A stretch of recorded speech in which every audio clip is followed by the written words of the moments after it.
అందరికీ నమస్కారం. తెలుగు కథామాలకు స్వాగతం. జానకి విముక్తి నవల చదువుతున్నాను. రాసిన వారు రంగనాయకమ్మ గారు. ఊహు అని తల అడ్డంగా తిప్పింది జానకి. మరి ఈ పుస్తకాలేంటన్నాడు.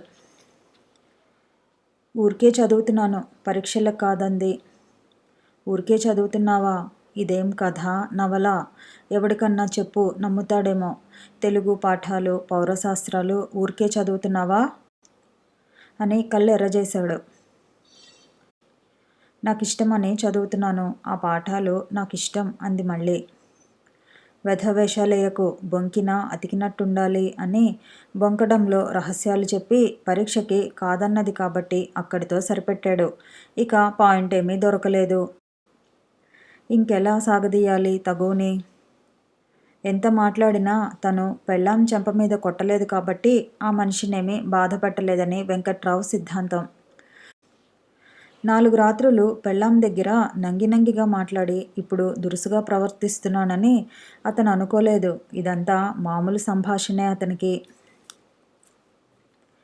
ఈసారి అతను వస్తే సంసార్లిళ్ళకి పరాయి మగాళ్ళు చీటికి మాటికి రావటానికి కుదరదని చెప్పు, తెలిసిందా అని ఒక హెచ్చరిక చేశాడు.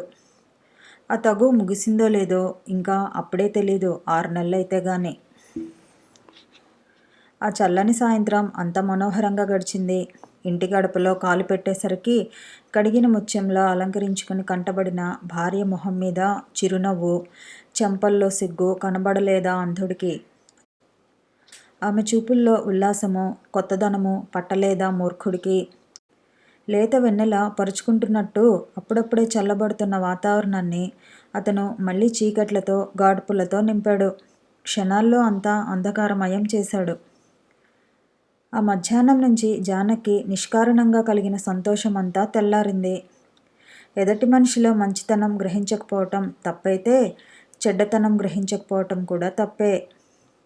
జానకి మంచితనం గ్రహించకపోవటం వెంకట్రావు తప్పైతే వెంకట్రావు చెడ్డతనం గ్రహించకపోవటం జానకి తప్పు, దోషం, అజ్ఞానం. తెల్లవార్లు గట్టిగా ఆలోచించింది జానకి. చచ్చిపోదామా అని. వాకిట్లో పాతాళానికి తీసుకుపోయే నొయ్యి. ఎప్పటికైనా తన బతుకు అందులో తెల్లారేదే అనిపించింది. తెల్లవార్లు నిద్రపోకుండా నూతిలో పడి చచ్చిపోవటం గురించే ఆలోచించింది. చాంద్బీ అనే అమ్మాయి నూతిలో పడి చచ్చిపోవటం చిన్నప్పుడు జానకి బాగా ఎరుగును. తెల్లారేపాటికి జనం గుంపులు గుంపులుగా నూతి చుట్టూ చేరి ఆ అమ్మాయిని నూతిగట్టున బురదలో పడేశారు. తనని అలాగే పడేస్తారేమో. ఏం పడేస్తే? చచ్చిపోయిన వాళ్ళకేం తెలుస్తుంది? బండెడు పుల్లల్లో పెట్టి కాలిస్తేనే తెలీదు. ఇంకా ఎక్కడ పడేస్తే ఏమిటి? ఎంతమంది చూస్తారో చుట్టూ మూగి. విశాలాక్షి గారు చాలా బాధపడిపోతుంది. ఏం పని చేశావు జానకి అంటుందేమో. తన అత్త పైకి ఏడ్చినా లోపల సంతోషమే, కొత్త కోడలు వస్తుందని, వెండి పళ్ళెం తెస్తుందని. అతను బాధపడకుండా ఉంటాడా? అప్పటికైనా తనెంత విరక్తి పడిపోయిందో తెలుస్తుంది. ఏం లాభం అప్పటిక? తన తల్లి అన్న భోరు నేడుస్తూ పరిగెత్తుకొస్తారు. చివరికి నీ బతికిలా తెల్లారిందా అని బావురమంటారు. జానకి కళ్ళు ఎంత తుడుచుకున్నా వానాకాలపు బావుల్లాగా నిండిపోతున్నాయి. ఆత్మహత్యలతో, అవమానాల నుంచి బయటపడ్డ వాళ్ళ మార్గం ఆకర్షణీయంగా, ఆచరణీయంగా గోచరిస్తోంది కానీ అత్తింటి గడప దాటి భర్తని వదిలి, కాపురం వదిలి ఆ ఊహే భయంకరం జానక్కి. అన్న దగ్గరికి వెళ్తావో, ఎవడి దగ్గరికి వెళ్తావో వెళ్ళు. అన్న కొంపలో చాకరీ చేసుకుంటూ మొగుడొదిలేసిన ముండబతుకు బతుకు. 50 ఏళ్ళు మీద పడి కాలు చెయ్యి వంగినప్పుడు ఎలాంటి కాపురం కాలదన్నుకుపోయావో తెలిసొస్తుంది అంటూ భర్తని వదిలేసి పోయిన ఆడదాని బతుకు ఎంత దుర్భరం కావలసి ఉందో వెంకట్రావు ఎప్పుడూ వర్ణించే వర్ణనలు చెవుల్లో గింగిర్లెత్తుతాయి. భర్త లేని, సంసారం లేని, పిల్లలు లేని మోడు బతుకు, పాడు బతుకు కళ్ళకు కడుతుంది. తన స్నేహితురాళ్ళు, బంధువుల పిల్లలు లక్షణాలుగా కాపురాలు చేసుకుంటూ ఉంటే తనొక్కతి చెడిపోయి పుట్టిల్లు పట్టినట్టు ఊహించి సిగ్గుతో చితికిపోతుంది. ఎన్నటికీ తనకా గతి అలా రాకూడదని మొక్కుకుంటుంది. సహించాలి, ఓర్చుకోవాలి. పడ్డవాళ్ళు చెడ్డవాళ్ళు కారు. కష్టాలు కలకాలం ఉండవు. ఆడవాళ్ళందరూ కష్టాలు పడేవాళ్లే. ఎవరికి లేవు కష్టాలు? విశాలాక్షి గారికి లేవా? సుశీలకి లేవా అని నచ్చ చెప్పుకోబోతోంది. అది సాధ్యం కాని క్షణాల్లోనే ఆలోచనలు ఆత్మహత్య వైపు పరిగెడతాయి. ఇలా బతకటం కన్నా చావటం మేలనిపిస్తుంది. అది తరతరాల విముక్తి మార్గం. కష్టాల్ని, దుఃఖాల్ని శాశ్వతంగా కడతీర్చే మార్గం. సంఘానికి అలవాటై 10 మంది జాలిపడి సానుభూతి కురిపించే మార్గం. జీవితమే నశించిపోతేనేం? 10 మందికి నడిచే పాతదారి ఉండగా ఎటు చేరుస్తుందో తెలియని కొత్త దారి వైపు కాలు ఎలా సాగుతుంది? అడుగు ఎలా పడుతుంది? వెంకట్రావు ఏమీ జరగనట్టు నిద్రపోతున్నాడు. అవును, ఏమీ జరగనట్టే అతనికి. కొత్తగా ఏం జరిగింది అతనికి? భార్య ఎదురు పలికిందా? తన ఆజ్ఞల్ని ధిక్కరించిందా? తన అభీష్టాల్ని వమ్ము చేసిందా? పరీక్షలకి చదువుతానందా? నా ఇష్టం నాది అందా? ఎప్పటి అనుకువే, ఎప్పటి దాస్యమే, ఎప్పటి లొంగుబాటే. కొత్తగా ఏం జరిగింది అతనికి? కలహం వచ్చినాడు కూడా అతను అంత బాగా ఎలా నిద్రపోతాడో అర్థం కాదు జానక్కి. అతనిలో ఏ గుణం అర్థమైంది కనుక ఇదొక్కటే అర్థం కాకపోవడానికి? భర్తలో ఏదీ అర్థం కాదు కాబట్టి, అర్థం చేసుకోదు కాబట్టి అన్నింటికీ ఆశ్చర్యం జానక్కి. 2 రోజుల తర్వాత అన్నకి ఉత్తరం రాసినప్పుడు జానకి మనోస్థితి అంతా అందులో ప్రతిఫలించింది. మూర్తిగారు ఒకసారి వచ్చి వెళ్ళారని రాస్తూ ఆయన ఇంకెప్పుడు తన దగ్గరికి రాకుండా ఉంటే బాగుండుననే విషయం చెప్పాలని తంటాలు పడింది. ముఖ్యంగా అందుకే ఆ ఉత్తరం రాసింది. నా కోసం మీరెందుకింత శ్రమ పడతారు? ఎప్పుడన్నా నాకు జబ్బు చేసి హఠాత్తుగా చచ్చిపోతే నా కోసం బెంగపడొద్దు, నన్ను మర్చిపోండి అంటూ బతుకు మీద తన నిరాశ నిస్పృహలు మాట మాటలోనూ గుమ్మరించింది. జానకి రాసిన ఆ ఉత్తరానికి సత్యం మండిపడిపోతూ తిరుగుటపాలోనే జవాబు రాశాడు. నీ ఉత్తరం చూస్తే నాకు అసహ్యం వేసింది అన్నాడు. ప్రపంచంలో ప్రతి జీవి, పశువులు, పక్షులు, క్రిములు, కీటకాలు సమస్తం స్వేచ్ఛ కోసం పెనుగులాడుతాయి, నీలాంటి ఆడవాళ్ళు తప్ప. నీ ఉత్తరం నాకు బాధ కలిగిస్తుందన్నావు. అవును, చాలా బాధ కలిగించింది. ఇంత ఆత్మాభిమానం లేని ప్రాణి మనిషి జన్మ ఎలా ఎత్తిందా అని చాలా బాధ కలిగించింది జానకి.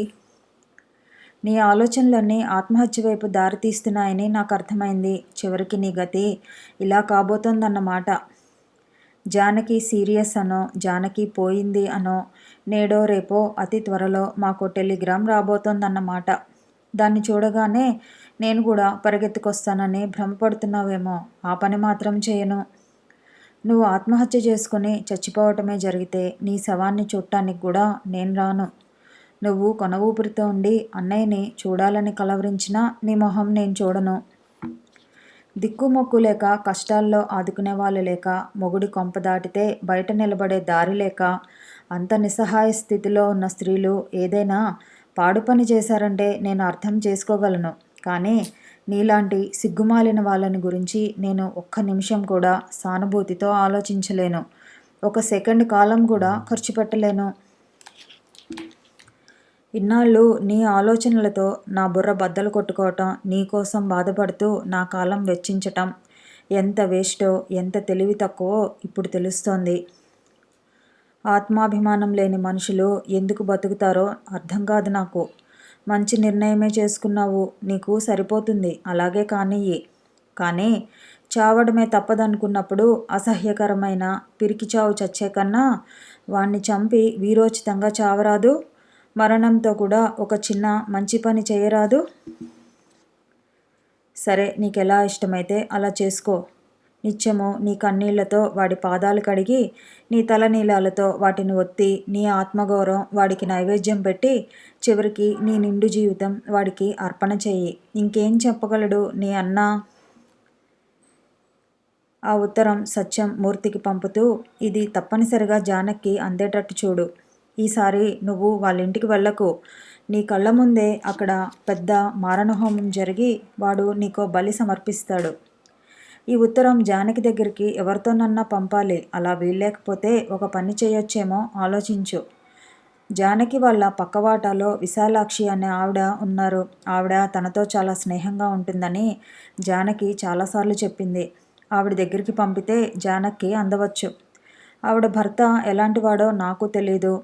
ఎప్పుడైనా భర్తల్ని శంకించటమే తెలివైన పని కాబట్టి విశాలాక్షి భర్త కూడా ఇంకో వెంకట్రావే అనుకొని ఈ పని వల్ల ఆవిడకి ఇబ్బంది కలగకుండా ఏర్పాటు చెయ్యి అని రాశాడు. ఆ ఉత్తరం శకుంతలతో పంపాలంటే ఆవిడ ఊళ్ళో లేదు.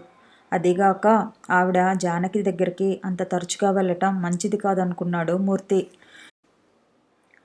విశాలాక్షికే పంపే ఏర్పాటే చేశాడు. విశాలాక్షి భర్త ఇంట్లో లేడని గ్యారంటీగా తెలుసుకుని ఒక కుర్రాడు విశాలాక్షికి ఒక కవర్ అందించి మాయమైపోయాడు. ఆ కవర్తో పాటు ఉన్న చిన్న చీటీ చదివితే విశాలాక్షికి అదెవరు పంపారో తెలిసింది. సమయం చూసి ఆ కవరు జానకి అందించింది. విశాలాక్షి ద్వారా ఉత్తరం వచ్చిందంటేనే కంగారు పడిపోయింది జానకి. తర్వాత అన్న ఉత్తరం చదివి అన్న కోపానికి హడలిపోయింది. మూర్తి కూడా ఒక ఉత్తరం రాసి ఆ కవరులో పెట్టాడు. అది చదవటానికి జానకి గజగజలాడింది. జానకి, అన్నయ్య నీకు రాసిన ఉత్తరం నేను చదివాను. ఆ ఉత్తరానికి నువ్వు బాధపడకు. అన్నయ్య నీ మీద అంత కోపం తెచ్చుకున్నాడంటే అది అంత కోపం తెచ్చుకోవలసిన విషయమే. మేము చెప్పే మాటలు నువ్వు శ్రద్ధగా పట్టించుకోవాలి. ఏం చెబుతున్నామో, ఎవరి క్షేమానికి చెబుతున్నామో, అసలు నీకేది క్షేమమో, నీ క్షేమాన్ని కోరే వాళ్ళెవరో అర్థం చేసుకోవటానికి నువ్వు ప్రయత్నించాలి. స్త్రీలకు బయట ఆర్థిక పరిస్థితులు బాగుంటే చాలు, దుర్భర సంసారాల నుంచి బయటపడవచ్చుననుకుంటాడు సత్యం. అది స్త్రీలని సరిగా పూర్తిగా అర్థం చేసుకున్న ఆలోచన కాదు. బయట ఆర్థిక పరిస్థితులు ఎంత బాగున్నా, ఆప్యాయతతో ఆదుకునే వాళ్ళెందరున్నా స్త్రీలు దుర్భరమైన సంసారాల్ని వదలకపోవటానికి కారణాలేమిటో సత్యం అర్థం చేసుకోలేదని కాదు నేననేది. పరువు ప్రతిష్టల భయం, జీవితమంతా ఒంటరిగా గడపాలనే భయం, పిల్లలు తండ్రికి దూరమవుతారనే భయం. ఇటువంటి భయాలెన్నో స్త్రీలని వేధిస్తాయని సత్యానికి కూడా తెలుసు. కానీ ఈ భయాలన్నీ నిరర్థకమైనవంటాడు. క్షణాల్లో తోసిపారేయవలసినవంటాడు. కానీ స్త్రీల ఆలోచన జగత్తులో ఈ భయాలే బ్రహ్మాండమైన అవాంతరాలుగా అడ్డొస్తాయి. ఈ సమాజం స్త్రీలని ఎంత బలహీనుల్ని, ఎంత వ్యక్తిత్వహీనుల్ని చేసేసిందో సత్యం ఇంకా అర్థం చేసుకుని ఉంటే నీ విషయంలో ఇంత కఠినంగా ప్రవర్తించేవాడు కాడు. కానీ సత్యం కోపం వెనుక ప్రేమని నువ్వు అర్థం చేసుకోవాలి. జానకి, సంసారం గురించి, దాంపత్య జీవితం గురించి నీకు ఏ అభిప్రాయాలుంటాయో వాటి ప్రకారమే నువ్వు నడుస్తావు. నీ అభిప్రాయాలన్నీ సరైన అభిప్రాయాలైతే వాటి వల్ల నీకింత దుఃఖం కలగకూడదు. నువ్వు నమ్మే అభిప్రాయాల ప్రకారమే నడిచినప్పటికీ నీకు దుఃఖం కలుగుతోందంటే ఆ అభిప్రాయాలు నీకు సరైనవి కావన్నమాట. ఈ మాటలు నువ్వు సరిగ్గా అర్థం చేసుకోవడానికి ప్రయత్నించాలి. స్త్రీలైనా పురుషులైనా తమకు దుఃఖం కలిగించే అభిప్రాయాల్ని, భయాల్ని వదుల్చుకోవటానికే ప్రయత్నించాలి. ఇంత చిన్న వయసులో అంత విరక్తిలో కూరుకుపోవలసిన అగత్యమేమిటి నీకు? నీ మనసుకి క్షోభ కలిగించే విషయాలేమైనా ఉంటే వాటిని పరిష్కరించుకునే మార్గం విరక్తి కాదు కదా. భార్యాభర్తల మధ్య కలహమే లేని ఆదర్శ లోకాన్ని ఊహించనక్కర్లేదు ఈనాటి సంఘంలో. కానీ ఆ కలహం ఇద్దరు శత్రువుల మధ్య ఉండే వాతావరణాన్ని సృష్టించకూడదు. మిత్రుల మధ్య కూడా కలహాలు వస్తాయి. ఆ కలహాలు క్షణికమైన చికాకులు కలిగిస్తాయి కానీ వారి మనసుల్ని గాయపరిచి వారి సంబంధానికి హాని చేయవు. భార్యాభర్తల మధ్య వచ్చే కలహాలకు కూడా మిత్రవైఖరి, శత్రువైఖరి ఉంటాయి. శత్రువైఖరిలో కనీసపు ప్రేమానురాగాలకు ఆస్కారం ఉండదు. ఏ అంశంలోనూ స్నేహ వాతావరణం ఏర్పడదు. ఎదుట వ్యక్తిని తన స్వలాభం కోసం, స్వసుఖం కోసం పీడించటం, దుఃఖపెట్టడం, అవమానపరచటం నిత్యము జరుగుతూ ఉంటాయి. అతి చిన్న విషయాల్లో కూడా సహనం చూపకపోవటం, దయాదాక్షిణ్యాలు లేని కర్కసత్వం, అవసరమైనప్పుడు ఎంత చిన్న త్యాగం కూడా చేయలేకపోవటం, ఎంత చిన్న తప్పుని కూడా క్షమించలేకపోవటం, ఎదుట వ్యక్తి క్షేమాన్ని, అభివృద్ధిని భరించలేకపోవటం, ఈ లక్షణాలన్నీ ఏ వ్యక్తిలో ఉంటాయో ఆ వ్యక్తి తోటి వ్యక్తుల పట్ల శత్రువైఖరితో ఉన్నట్టే అని అర్థం చేసుకోవాలి. కథ కొనసాగుతుంది. మళ్ళీ కలుసుకుందాము. ఈ వీడియో నచ్చితే లైక్ చేయండి, షేర్ చేయండి, కామెంట్ చేయండి, ఛానల్ని సబ్స్క్రైబ్ చేయండి.